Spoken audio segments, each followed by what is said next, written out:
नमस्कार दोस्तों, केमिस्ट्री के फिर से कुछ इंपॉर्टेंट क्वेश्चंस लेकर आई हूँ। चलिए स्टार्ट करते हैं। फर्स्ट क्वेश्चन है, non oxygenated proton associated with the phosphorus acid are. ये कह रहे हैं कि अगर हम फास्फोरस एसिड का डायग्राम देखें, है ना, तो उसमें कितने जो है वो नॉन ऑक्सीजनेटेड प्रोटॉन है, मतलब कितने ऐसे हाइड्रोजन हैं जो ऑक्सीजन से नहीं जुड़े हैं। तो इसके लिए तो हमें इसका स्ट्रक्चर पता होना चाहिए। पहली बात तो आजकल कितने तरह के क्वेश्चंस पूछे जाने लगे हैं स्ट्रक्चर्स में से। जैसे पूछ देंगे POH बॉन्ड कितने हैं, PPO बॉन्ड कितने हैं इस स्ट्रक्चर में, कितने हाइड्रोजन प्रोटोनेटेड हैं, कितने नहीं हैं, कितने ऑक्सीजनेटेड हाइड्रोजन हैं, बहुत सारे। तो इसके लिए हमें इसका क्या होना चाहिए, स्ट्रक्चर पता होना चाहिए। चलिए, फास्फोरस एसिड का स्ट्रक्चर अगर हम देखें तो P तो हमेशा सेंट्रल एटम ही बनेगा। इसके अलावा पहले हम ऑक्सीजन को बैलेंस करेंगे, उसके बाद हाइड्रोजन देखेंगे। कितने, 3 है ना। इसका फॉर्मूला क्या होता है, H3PO3। तो O 3 है भैया, पहले 3 लगा दो O। अब लगेंगे हाइड्रोजन, ठीक है। तो इसमें क्या होता है, एक तो हाइड्रोजन अलग चला जाता है, बचे कितने, 2। और एक P जो है, एक O जो है वो डबल बॉन्ड से जुड़ता है। इससे हाइड्रोजन क्यों नहीं जुड़ा, सोच रहे होंगे आप।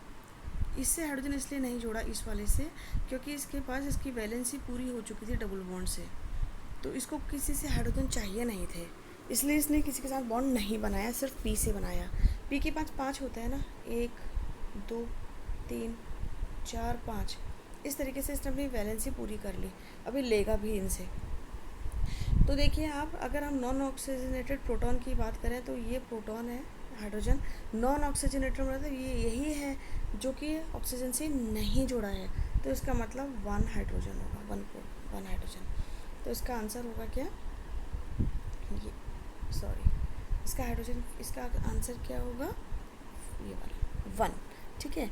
अब सेकंड देखते हैं कि which compound is known as a inorganic compound. Inorganic compound जो है, इनऑर्गेनिक ग्रेफाइट है, सॉरी ये गलत हो गया, इनऑर्गेनिक ग्रेफाइट है ये। तभी मैं सोचूँ ये क्वेश्चन कुछ अजीब सा लग रहा है। इनऑर्गेनिक ग्रेफाइट जो होता है ना, वो BN होता है, बोरॉन नाइट्राइड होता है। और यहीं पर ये क्वेश्चन और बनता है, इनऑर्गेनिक बेंजीन किसे कहते हैं, इनऑर्गेनिक बेंजीन किसे कहते हैं। अगर मैं इनऑर्गेनिक बेंजीन की बात करूं तो ये भी काफ़ी अच्छा क्वेश्चन है। इनऑर्गेनिक बेंजीन इसका होता है B3N3H6, इसको कहते हैं बोराजीन, ठीक है। और अगर मैं इसके स्ट्रक्चर बनाऊँ B3N3H6, इसको 5 बार बोलिए, B3N3H6, B3N3H6, इसके 5 बार बोलेंगे तो आपको ये स्ट्रक्चर, इसका फॉर्मूला याद हो जाएगा। फिर स्ट्रक्चर बनाते हैं, देखिए बेंजीन रिंग की तरह ही होगा, ठीक है। कैसे, एक काम करते हैं, पहले हम बेंजीन रिंग बना लेते हैं। गड़बड़ हो गया ना,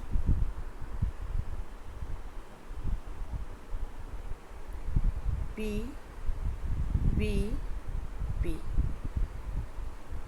ठीक है।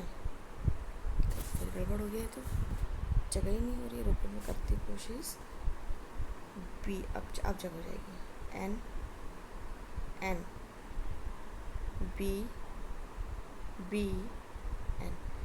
B3 हो गए, N3 हो गए, सब में एक एक हाइड्रोजन लगा दीजिए, है ना, और डबल बॉन्ड बेंजीन की तरह।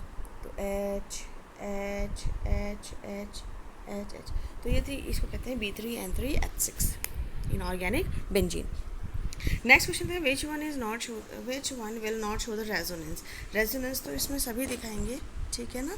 डबल बॉन्ड है SO2 में दिखाएगा, CO3 2 नेगेटिव में बिल्कुल दिखाएंगे, इलेक्ट्रॉन्स हैं इसमें, NO3 में भी इलेक्ट्रॉन्स हैं। रेजोनेंस के लिए क्या होना चाहिए, या तो डबल बॉन्ड या फिर इलेक्ट्रॉन्स, वो है। लेकिन HCl में देखो आप, HCl कोवेलेंटली बॉन्डेड कंपाउंड है, इसमें कोई लोन पेयर नहीं, कोई डबल बॉन्ड नहीं, कोई इलेक्ट्रॉन, कुछ नहीं, तो यही रेजोनेंस नहीं दिखाएगा। When a black brown compound Mn is treated with HCl, ध्यान से सुनिएगा, when a black brown compound of Mn का ब्लैक ब्राउन कंपाउंड कौन सा होता है, पहले मैं इसका नाम लिख देती हूँ, Mn3O4, ठीक है। ये मैंगनीज का ऑक्साइड है। इज ट्रीटेड विद HCl, इसको ट्रीट कर दीजिए HCl के साथ, तो क्या होगा, ये रिएक्शन तो बहुत सिंपल है, हर कोई कर लेगा। MnCl2 बनेगा, है ना, MnCl2 बनेगा, प्लस Cl2 निकलेगी और प्लस H2O बनेगा। अब नेक्स्ट लाइन पढ़ते हैं। With HCl it gives B, ये देखो, ये when a black brown compound Mn is treated with HCl it gives B, यानी कि मेन प्रोडक्ट तो BCl बन रहा है और A कंपाउंड ये है Mn3O4। ठीक है, अब आगे बढ़ते हैं। The gas B is the gas, मैंने कैसे पहचाना कि B कौन है? MnCl2 है, H2O है, Cl2 है, कैसे पता लगा? द गैस से पता लगा कि Cl2 गैस यहाँ निकल रही है, तो वो B है। B is taken as excess reacts, ठीक है, B को एक्सेस में ले लीजिए। अब नेक्स्ट ये स्टेप आता है, स्टेप 2, इसको एक्सेस में ले लीजिए। रिएक्ट्स विद NH3, ये रिएक्ट्स है विद NH3। चलिए Cl2 की NH3 से रिएक्शन कराते हैं, तो ये एक्सेस में है, ये ध्यान रखिएगा। अगर ये एक्सेस में होगा ना कुछ और ही बनेगा, ये एक्सेस में है तो क्या बनेगा? It give an explosive compound. अगर क्लोरीन एक्सेस में है तो एक एक्सप्लोसिव कंपाउंड बनता है, उसका नाम है NCl3 और साथ में HCl निकलेगा। तो ये NCl3 जो है ना, ये explosive compound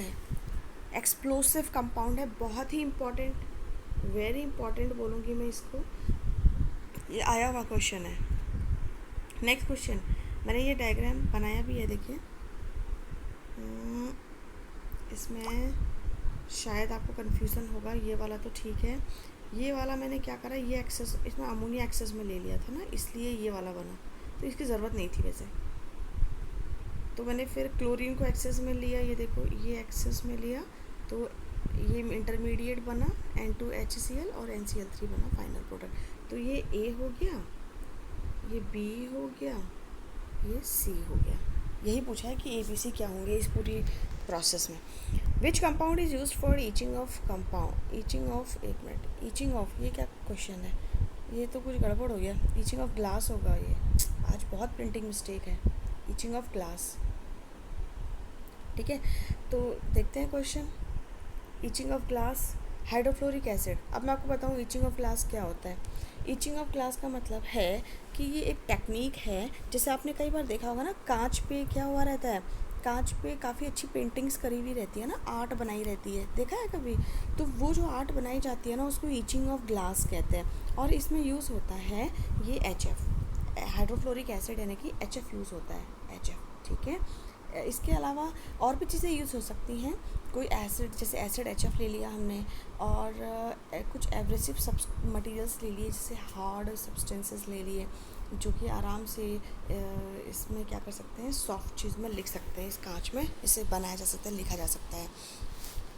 what are freons, next question में आ जाते हैं। व्हाट आर फ्रियॉन्स, फ्रियॉन्स क्या होता है? देखो, डाइक्लोरोमीथेन होते हैं ये, यानी कि डाइक्लोरोमीथेन का मतलब है कि, बताती हूँ आपको, मीथेन तो CH4 होता है, तो ये क्या होगा, डाइक्लोरो, यानी कि डाइफ्लोरोमीथेन, ये देखो CH4 का जैसा ही हो गया ना, 2 2 4, तो डाइफ्लोरोमीथेन फ्रियॉन्स होते हैं। और जो फ्रियॉन्स होते हैं ना, ये अलग अलग तरीके के होते हैं, कोई एक फ्रियॉन फिक्स नहीं है। फ्रियॉन्स अगर देखें, फ्रियॉन 11 भी होता है, फ्रियॉन 12, फ्रियॉन 22, फ्रियॉन 114, फ्रियॉन 113, अलग अलग टाइप के फ्रियॉन्स होते हैं, इनके काम अलग अलग हैं। वैसे जो ये डाइफ्लोरोमीथेन है ना, लिखा हुआ ना, मैंने लिखा नहीं क्या, हाँ लिखा है, फ्रियॉन इज़ अ डाइफ्लोरोमीथेन। और ये जो है, ये किसके काम में आते हैं? ये एक इनर्ट सब्सटेंस है, ध्यान रखिएगा। इनर्ट सब्सटेंस मतलब किसी से रिएक्शन नहीं करते हैं। ये रेफ्रिजरेंट में, एज ए रेफ्रिजरेंट यूज़ होता है, फ्रिज वगैरह में यूज़ हुआ करते थे ये, और AC वगैरह से भी ये निकलते हैं। यही तो है ना जो वो ग्रीन हाउस इफेक्ट बढ़ा रहे हैं फ्रियॉन्स, ठीक है, ये बढ़ाते हैं ग्रीन हाउस इफेक्ट को। और कि ये इनर्ट सब्सटेंस होते हैं, ये रिएक्शन नहीं करते हैं किसी से। फ्रिज वगैरह में भी डालते हैं तो क्या करते हैं, कभी भी मतलब रिएक्शन नहीं करते, स्मेल नहीं देते हैं, है ना, और आराम से हमारी चीज़ें ठंडी रहती है फ्रिज में। चलिए आगे बढ़ते हैं। What is Teflon? टेफ्लॉन जो है ये एक पॉलीमर होता है, देखो, it is a polymer of tetrafluoroethylene, इसको देख लीजिए, मैंने यहाँ पे लिखा हुआ है टेट्राफ्लोरोइथाइलिन ये। और अगर इसमें प्रेशर अप्लाई कर देते हैं ना तो ये पॉलीमराइज हो जाता है ये C2F4N में, और ये जो होता है ना ये पॉली टेट्राफ्लोरोइथाइलिन बन जाता है। और ये सबसे यूज़ कहाँ होता है, ये हमारे जो नॉन स्टिक बर्तन होता है ना उनमें इसका यूज़ होता है। टेफ्लॉन जो इसका काला काला लेयर चढ़ा रहता है ना नॉन स्टिक्स में, वो ये टेफ्लॉन ही है फ्रेंड्स। इसके अलावा ये कहाँ होता है, ये जो इलेक्ट्रिकल इंसुलेटर की तरह भी ये काम करते हैं, मतलब इसकी वजह से इनमें करंट वगैरह भी नहीं आते हैं। टेफ्लॉन लगा दो ना तो करंट रुक जाएगा। ये क्या होते हैं, इनर्ट होते हैं, ये केमिकली इनर्ट होता है टेफ्लॉन, ध्यान रखिएगा इस चीज़ को। और इलेक्ट्रिकल इंसुलेटर भी होते हैं, इनर्ट भी होते हैं, बट ये एक्सपेंसिव बहुत होते हैं, ठीक है, ये एक्सपेंसिव होते हैं। और नॉन स्टिक्स और पेन्स में इनका यूज़ होता है। इसके अलावा जो रेजर ब्लेड होता है ना उनमें भी इनका यूज़ होता है, ठीक है। अब इप्सम सॉल्ट क्या होता है, इप्सम सॉल्ट एक मैग्नीशियम का कंपाउंड होता है। ये ज़रूर ये पूछा जाता है, इप्सम सॉल्ट किसका कंपाउंड है, ये मैग्नीशियम का कंपाउंड है MgSO4.7H2O। अगर इप्सम सॉल्ट की भैया यूज़ की बात करें तो ये तो बहुत ज़्यादा यूज़ होता है, कॉस्मेटिक्स वगैरह में यूज़ होता है। इसके अलावा ये हार्ट बीट रेगुलेट करता है, हमारी बॉडी में कहीं भी कोई भी दर्द हो तो उससे हमें बहुत रिलैक्स फील होता है इप्सम सॉल्ट से। हार्ट बीट मेंटेन करके रखता है। और क्या क्या बताऊँ मैं आपको, इसके बहुत सारे, जैसे कॉन्स्टिपेशन है तो उसमें भी ये हेल्प करेगा रिकवर होने में। जितना भी बॉडी पेन है उसको मतलब सही कर देगा, माइग्रेन सही कर देगा। हार्ट बीट बताई दिया मैंने। हाइड्रेशन, अगर पानी की कमी हो रही है उसको ही मेंटेन करके रखेगा, है ना। और स्किन को क्लीन करके रखेगा। बहुत सारे काम है एप्सम सॉल्ट के, तो इसके पूछा जाता है बहुत ज़्यादा। किसका सॉल्ट है, मैग्नीशियम का। The compound that can work both as oxidising and reducing agent, ये H2O2 है, इसको तो आप लर्न कर लीजिए। H2O2 act as a both oxidising as well as reducing agent, इसके रिएक्शन से पता लग जाएगा, ठीक है। व्हाट इज़ ग्लास, ग्लास क्या है मैंने पिछली वीडियो में बता दिया है। सुपर कूल लिक्विड होता है, ये लिक्विड फॉर्म में होता है। ग्लास से हमेशा ध्यान रखिएगा, इसे कूल करके क्या बनाया जाता है, ठंडा करके हार्ड स्ट्रक्चर बनाया जाता है इसका। N-butyl benzene on oxidation gives, N-butyl benzene का स्ट्रक्चर कभी भी ये क्वेश्चन ना, ये देखिए इस तरीके से एन-ब्यूटाइल, पहले आप एन-ब्यूटाइल बना लीजिए। एन-ब्यूटाइल क्या होता है, 4 कार्बन का CH2 CH2 CH3, कभी भी इनका ऑक्सीडेशन होता है ना इस तरह के बेंजीन रिंग के ऊपर कभी अल्काइल ग्रुप आ जाता है ना, चाहे 1 कार्बन का हो, चाहे 2 कार्बन का हो, चाहे 3 कार्बन का हो, चाहे 4 कार्बन हो, चाहे 5 कार्बन का हो, तो वो हमेशा बेंजोइक एसिड बनाते हैं, ध्यान रखिएगा ये। और ये KMnO4 की प्रेजेंस में होता है। पहले पोटेशियम का सॉल्ट बनता है यहाँ पर ये, फिर इसका फर्दर हाइड्रोलिसिस होता है HOH में, तो ये बन जाता है ये बेंजोइक एसिड, है ना। बहुत ही इंपॉर्टेंट है फ्रेंड्स, बहुत ज़्यादा, ठीक है। तो आज के लिए इतना ही, कल मैं फिर, अच्छा और है क्या क्वेश्चन, नहीं इतना ही है, ठीक है। तो सॉरी, इसका आंसर होगा आपका, इसका आंसर टिक कर देते हैं, है ना, इसका आंसर टिक कर देते हैं।